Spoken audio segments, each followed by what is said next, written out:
What is hope? Hope is a feeling of desire. It's an expectation that something good will happen. When you scroll through Raiders social media, what do you see?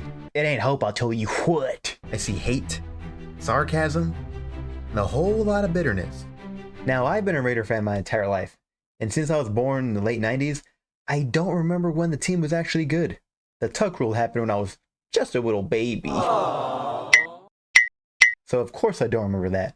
But I do remember the wounds that are still fresh, like the Khalil Mack trading, Derek Carr's injury in 2016, and the most recent hiring of Josh McDaniels. These last few years have been pretty trash, and to keep myself from going absolutely insane, I've adopted the mindset to expect disappointment. Then you can never really get disappointed. But I am here today, Raider Nation, to tell you to have hope. And why? What was that?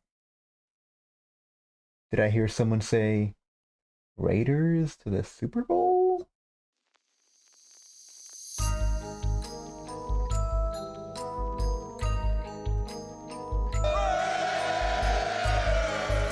"31% of people watch football and play video games, and on this channel, we do just that." What's going on, everyone? It's your favorite Raider gamer, Lobedog, and we're back. And I know it's been a minute since my last Raider video, but I guess you could say it's because even I lost hope. I know, fuck, dude, goddamn. It's hard being a Raider fan, man. You can't have shit. We got trust issues. But it finally feels like things are turning around. We got Mr. Tuck Rule himself, Tom Brady, in the building as a minority owner. And it seems like while his ownership is slim, his influence on the team is heavy. I loved how a lot of fans despised this move because they hate Tom Brady, but now are like, maybe it's not that bad. We all know last season was a fucking nightmare, and if you don't, God bless you. Now, after the team went 4-13 last season, they essentially cleaned house and fired everybody. They fired first-year head coach Antonio Pierce and first-year general manager Tom Telesco. And while their season was far from good, I feel like Antonio Pierce made me excited to be a Raider fan again, and I felt like a lot of fans felt the same way. Tom Brady brought over John Spytek from the Buccaneers to be the new general manager of the Raiders, and somehow got the legend Pete Carroll to be the head coach. They both have shown us already that they are serious about building this team back up, and they've shown that the overall theme of the front office is being proactive rather than reactive. They're signing players earlier than other teams. They're having meetings with prospective players that they plan on bringing over potentially, and they're hiring coaches that they think are going to be right for the job. Pete knows how to lead a team to victory, and John knows how to build a team that's worth respecting. I mean, look what they did at their previous teams. Pete led the Seahawks to the Super Bowl, and John put a team together that won the Super Bowl, or helped put a team together that won the Super Bowl because he wasn't GM yet. Anyway, both guys know how to make a successful football team. And going to the Super Bowl is something we haven't done in down there 20 years, need I remind you? Now, if that's not enough to give you hope, I don't know what will. Perhaps the moves they made in free agency might? Football is all about having the right players to do the job, and the front office has been doing a pretty good job at putting together a good team and a rather cheap one going into next season. And Raider fans at home are probably like, what? The team's not making any boneheaded mistakes? And I'm right there with you.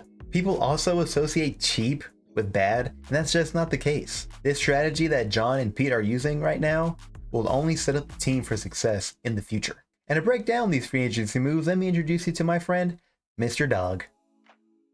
Name's Mr. Dog, and here's who the Raiders have lost and gained in free agency so far. Wait.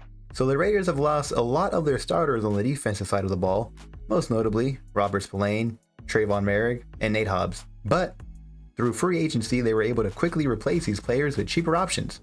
And whether or not, if they'll do any better, we'll just have to wait and see. Essentially, they switched out Robert Spillane and Divine Diablo for Devin White and Landon Roberts.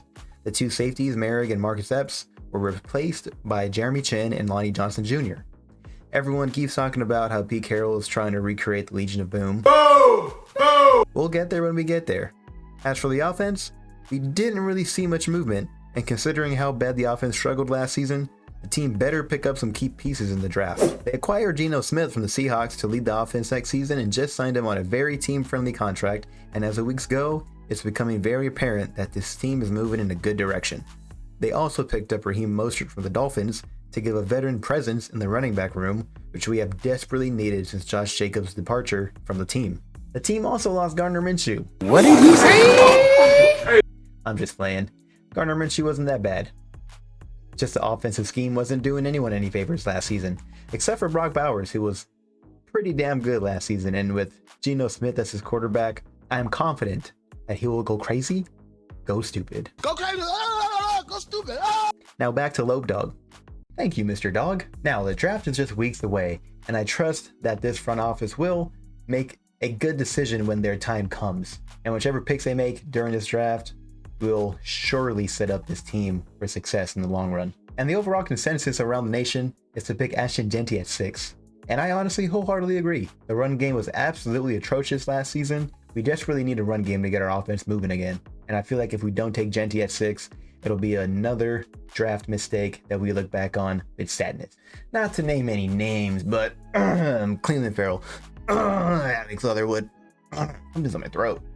But no, for real. I think they should draft Jeanty, beef up the offensive line, and draft a young quarterback to sit behind Geno for a couple of years to learn the ropes. The draft is a few weeks away, and I'm more than excited to see what the Raiders do with pick number 6 and the rest of the picks in the draft. And you should too.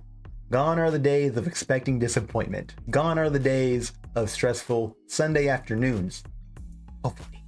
This year, the Raiders give us, the nation, the team that we deserve. If you liked the video, don't forget to like and subscribe and leave a comment saying what you're hopeful for in this next upcoming Raider season. I'm your boy Lope Dog, and I'll catch y'all in the next one. Peace.